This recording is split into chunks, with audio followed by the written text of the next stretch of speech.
Le 16 octobre, Samuel Paty a été assassiné à 17h30 en sortant de son collège.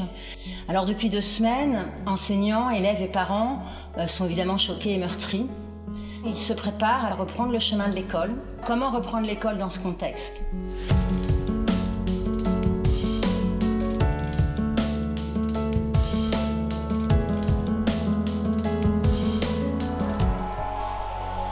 Bonjour, je suis Sophie Audugé, je suis déléguée générale de SOS Éducation.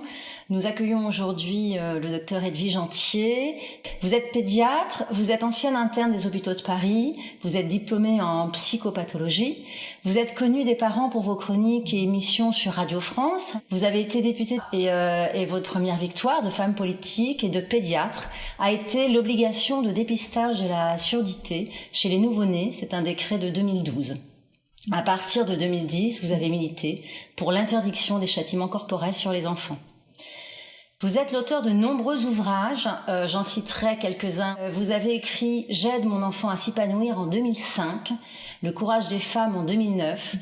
Votre dernier ouvrage explique votre regard sur l'enfance. Il est sorti aux éditions L'Archipel, que vous avez intitulé d'un titre magnifique « Maman de tous les enfants du monde ».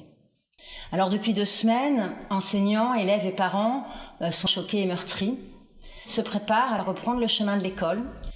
Ce retour en classe se fera par un hommage rendu à Samuel Paty, tué dans ou pour l'exercice de ses fonctions, puisqu'il est mort d'avoir enseigné. On se demande tous comment en parler et à quel âge. Oui, l'âge c'est très important, parce que nous avons un discours d'adulte. Et nous allons vouloir faire de grands cours sur la laïcité. Parce que ces drames et ces terribles assassinats étaient liés à un message religieux. Donc effectivement, la République va défendre la laïcité et tous les professeurs vont parler de la laïcité. Simplement, j'ai été très saisie par tous les enfants que j'ai entendus depuis et ils ont un raisonnement très différent selon que ce sont des enfants du primaire ou des enfants collège-lycée. Collège-lycée, oui, vous êtes préparés, vous entendez, parents, professeurs, les messages qu'il faudra dire sur la laïcité. Mais l'enfant du primaire, il ne l'a pas interprété, ce drame, de cette façon-là. L'enfant du primaire, je vais vous montrer un dessin que m'a apporté une maman avec ses enfants, soucieuse, il y a 48 heures. Le petit a 8 ans, la grande a 10 ans.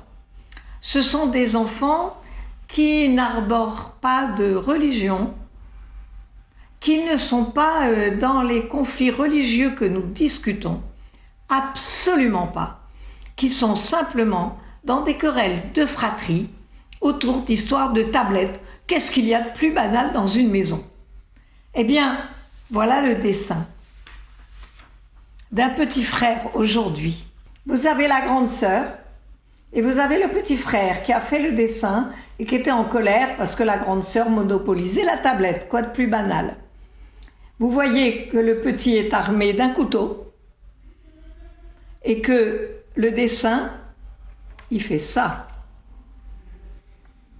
Vous le voyez ? Avec des ciseaux, il a coupé le cou de sa sœur. Et il a ensuite fermé les yeux. Un enfant de 8 ans, c'est vous dire l'impact de ces décapitations dont tous les enfants ont entendu parler dans une fratrie. Et la laïcité, en fait, c'est pas le sujet. Le sujet, c'est la violence. Le sujet, c'est la vie sacrée. Et donc, dans les écoles primaires en particulier, mais bien sûr au collège et au lycée, il faut faire pas seulement un discours républicain sur la laïcité. Parce que les enfants, ils sont pas forcément dans le message religieux. Ils sont dans le message. Si je suis en colère, je peux tuer. Tout le monde en parle, tout le monde le montre contre un professeur.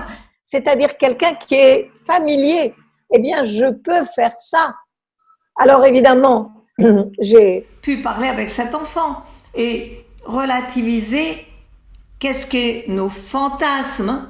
Heureusement, la grande phrase, c'est si tu penses à ça, si tu dessines ça, heureusement que c'est pas en vrai. Heureusement que c'est pas en vrai. Et ça veut dire ça, c'est un fantasme, c'est une idée dans une colère. Bien sûr que tu adores ta sœur et que tu le ferais pas.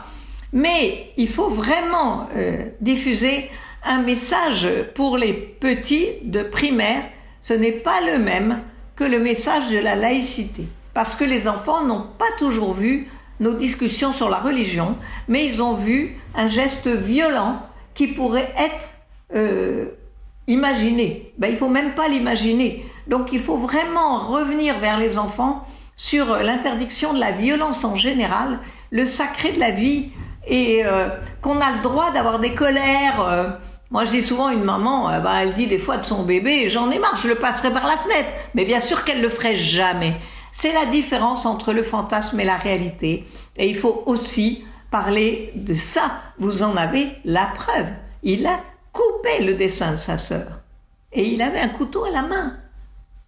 Donc voilà ce qui va dans l'âme des enfants. Pas seulement nos discours rhétoriques. Ça choque quand on est avec ça. Et la maman, elle est venue... voilà. Et un petit garçon adorable, de bonne valeur, qui était juste en grosse colère. Et rien à voir avec les religions. Il n'y avait aucun message, aucune pratique particulière. Donc Sophie, je voulais vraiment insister, parce que les enseignants, les parents qui nous écoutent, ils vont être beaucoup sur la laïcité. Et la laïcité, bien sûr, c'est une valeur très importante. Mais il faut comprendre ce qui se passe dans la tête des enfants et comment des jeunes peuvent ensuite se sentir permis de gestes dramatiques sur une pulsion de colère. Quel est le rôle de l'école dans le traitement de ce contexte et quelle est la place des parents par rapport à ça ? Alors le rôle de l'école est énorme, bien sûr, parce que l'enfant, il passe une grande partie de sa vie et que en plus, c'est un peu un jardin secret. Les parents ne se doutent pas et souvent, ils aimeraient bien savoir ce qui se passe à l'école. Simplement, j'insiste sur le fait que un cours à la rentrée, ça va être important. Et le message, vraiment, vers les collèges et lycées, c'est l'interdit de la violence et la laïcité. Et dans les primaires, c'est l'interdit de la violence d'abord et la laïcité aussi. D'accord. Mais ce que je regrette, c'est que, moi je vous parle de ma pratique, les récréations, c'est là que tout se passe. Or, c'est pas là qu'on est. Les récréations dans notre pays ont diminué de surveillance. Je suis fille d'instit. J'ai passé ma vie à attendre ma maman dans les cours d'école. Je savais très bien ce qui s'y passait et maintenant j'ai toujours les retours des enfants sur 2 générations. Eh bien, on a abandonné la surveillance des récréations. On n'a pas donné, comme dans les crèches ou les classes, vous avez un adulte pour tant d'enfants. Ah non, il n'y a pas de règle. Donc, il peut y avoir 2 enseignants qui sont très occupés à échanger dans un coin de la cour, mais qui ne voient pas ce qui se passe ailleurs. Et moi, je vois arriver des enfants qui sont tombés, il y a eu une chute, etc. On n'arrive jamais à savoir exactement ce qui s'est passé, parce qu'on est souvent ailleurs. Et donc, c'est là qu'on voit les rapports entre les enfants. C'est là qu'on peut remettre des bonnes pratiques et dire non, tu dis pas ça à une fille. C'est là le laboratoire. Or, malheureusement, on fait des cours didactiques, on donne un peu la parole, on échange 1 heure et après on va passer à autre chose. Moi, je pense que l'école, c'est un laboratoire extraordinaire, mais il faut être présent aussi dans les cours. La cour d'après la cantine, il n'y a pas d'enseignants. En général, ce sont des agents municipaux. Et du coup, il n'y a pas de formation pédagogique. Or, c'est là que ça se passe, c'est là que vous voyez ce qui se passe dans la tête des enfants. Donc, j'aimerais qu'il y ait peut-être un agent laïcité ou non-violence qui soit dans les cours de récréation, pas seulement un cours formel. Et pour les parents, parce que vous me dites aussi un message pour les parents, bien sûr, c'est très important. Alors, les parents, ils peuvent parler entre eux, vous voyez, on imagine autour de la table familiale, oui, tu as vu ce qui s'est passé là à l'église à Nice, et puis voilà, c'est horrible, etc. Ils ont des échanges, bien sûr, mais l'enfant, qu'est-ce qu'il en entend? On ne se rend pas compte quel est le message pour un enfant. Un enfant, il doit à la fois comprendre les valeurs que nous voulons lui inculquer, de respect de l'autre et de respect des valeurs de chacun, mais il doit aussi comprendre qu'est-ce qui se passe, ce dont parlent les adultes, et qu'il est protégé. Un enfant, il doit vivre dans une petite maison, une bulle, où il est protégé. Or là, il se sent en danger. On peut aller sur une place, dans un marché, sur une église, dans une église n'importe où, et être peut-être égorgé. C'est très insécurisant pour grandir. Donc, ce que je demande aux parents, c'est voilà, de faire beaucoup dessiner, de discuter, de raconter l'histoire du soir. Et pour ce qui est des rapports entre les enfants, la photo de classe, elle est très précieuse.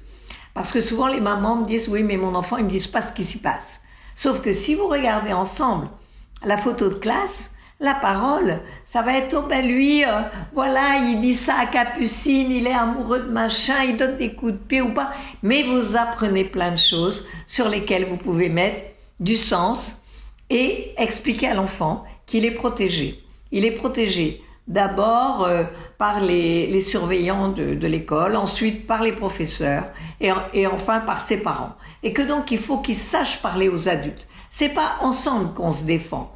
La parole, il faut apprendre à se défendre. Non, ça pousse à la bagarre. Ça, c'est pas. Est-ce que vous, si on vous vole votre sac, il faut que vous se défendiez ou que vous appeliez la police ou que d'autres adultes viennent aussi vous aider? On ne peut pas se défendre tout seul, on va se retrouver avec 4 garnements au-dessus de nous. Non, c'est les adultes. Donc bien dire, tu sais, les adultes sont là pour te protéger, ton professeur, tes parents. Et donc il faut toujours me le dire. Après, les enfants ne veulent pas, répète pas parce que l'autre il va me faire plus de ceci, de cela.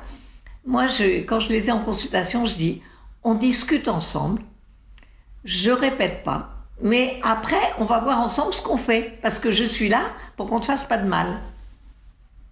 Voilà, se sentir protégé, que les enfants se sentent protégés, que les enfants ne pensent pas que tout ça, ça peut nous arrêter. Moi, j'ai grandi dans la guerre, comme je l'ai raconté. J'ai vu vraiment des choses extrêmement qui pourraient être traumatisantes, des cadavres, les grenades sur la voiture, etc. Je suis une enfant de la guerre, j'ai grandi dans la guerre. Mais mes parents avaient une sorte d'optimisme, de joie de vivre, de repousser la guerre et de dire non mais on est protégé, à table on parlait des gouvernements, de l'histoire, de la politique, et je sentais qu'il y avait un travail au-dessus de la violence et des guerres pour essayer de résoudre les problèmes. Ça permet à un enfant de grandir. Est-ce que vous auriez des mots à dire et des mots à proscrire? Des mots à dire des adultes pour les enfants, c'est de dire l'enfant ou la personne physique, etc. C'est un miracle. La vie, c'est un miracle. Alors on ne doit rien faire pour abîmer ou arrêter la vie. La vie, c'est un miracle. Cette personne, elle a été un bébé qui est venu au monde, qui a grandi, qu'une maman a aidé à grandir, un papa. Mon Dieu, attenter à sa vie, c'est terrible. Donc ça, l'enfant comprend. Oui, je pense que c'est très important de ne pas revendiquer des choses qui sont nos croyances. Ça, faut le dire aux enfants. On a notre vie intime, privée, à la maison. Donc à la maison, on discute de nos valeurs et de ce à quoi on croit pas, etc. Mais pour ce qui est la religion, expliquer que c'est notre domaine de privé et de liberté dans la maison. Merci beaucoup. Si vous aviez pour terminer 3 conseils. Premièrement, passez du temps avec vos enfants. Et alors là, Sophie, vive le confinement. Parce que les parents ont beaucoup parlé avec leurs enfants déjà pendant le premier confinement. Alors, il n'est sûrement pas très heureux pour la société, mais n'empêche que pour la famille, le confinement, c'est enfin on se calme et on se parle. Donc, parlez avec vos enfants, surtout laissez-les parler. Parler avec ses enfants, c'est raconter des histoires, partager des dessins, et ça permet de voir ce qu'il a dans son cœur et dans sa tête et de répondre. Donc ça, c'est le premier conseil. Le deuxième conseil, pas faire des tonnes de morale à l'enfant que nous, on n'aime pas les enfants violents, les enfants menteurs, les enfants sciés. Non, c'est s'il a été violent, je veux comprendre pourquoi. Là, la séance, je voulais comprendre pourquoi tant de colère contre sa sœur. J'ai pas fait un cours de morale sur ces fantasmes juste pour les mettre en place dans la psyché. Donc le deuxième conseil, c'est pas faire des tonnes de morale, des tonnes de discours. Il faut être dans le concret avec les enfants. Et ne pas oublier, troisième conseil, les adolescents. Parce que souvent les adolescents, ils se renferment sur leur téléphone et leur tablette. Ils ont besoin de vie sociale, donc ils vont la faire comme ça. Eh bien, essayez de partager ce qu'ils y voient. Qu'est-ce qui t'intéresse sur YouTube ? Plutôt que de vouloir, c'est mortifère. Non, c'est qu'est-ce que tu regardes et pouvoir parler avec intérêt de ce qu'ils pensent. Très important. Et pour les enseignants, parce qu'on aimerait soutenir nos enseignants qui, eux, ont une posture un peu difficile. Là. C'est ça. Ah oui, les enseignants, tellement, c'est un drame d'oser vivre ce qui a été vécu par les enseignants. Mais je crois que tout le pays leur a montré comment le partager. Mais je leur demanderai de ne pas mélanger... Parce qu'on a beaucoup dit, oui, mais les parents prennent trop le pouvoir maintenant. Ne mélangez pas des discussions avec les parents autour d'un devoir qu'a fait votre enfant et de comprendre comment il a été interprété, qu'est-ce qu'il doit faire pour faire mieux, avec des revendications identitaires. Donc vraiment, qu'on dise pas maintenant les parents doivent plus se mêler de rien. On se comprend là-dessus, Sophie. Non, les parents restent dans la boucle. Je suis beaucoup pour l'alliance avec des parents et des enseignants. Ce père dont la fille avait menti, qui est allé porter plainte, mais ça, c'est des attitudes de revendication qui n'ont rien à voir avec la place habituelle des parents en dialogue avec l'école. Ce dialogue-là, il doit rester, il n'y a rien à voir. Absolument. Écoutez, docteur, merci infiniment. Merci Sophie. Merci pour tout votre travail.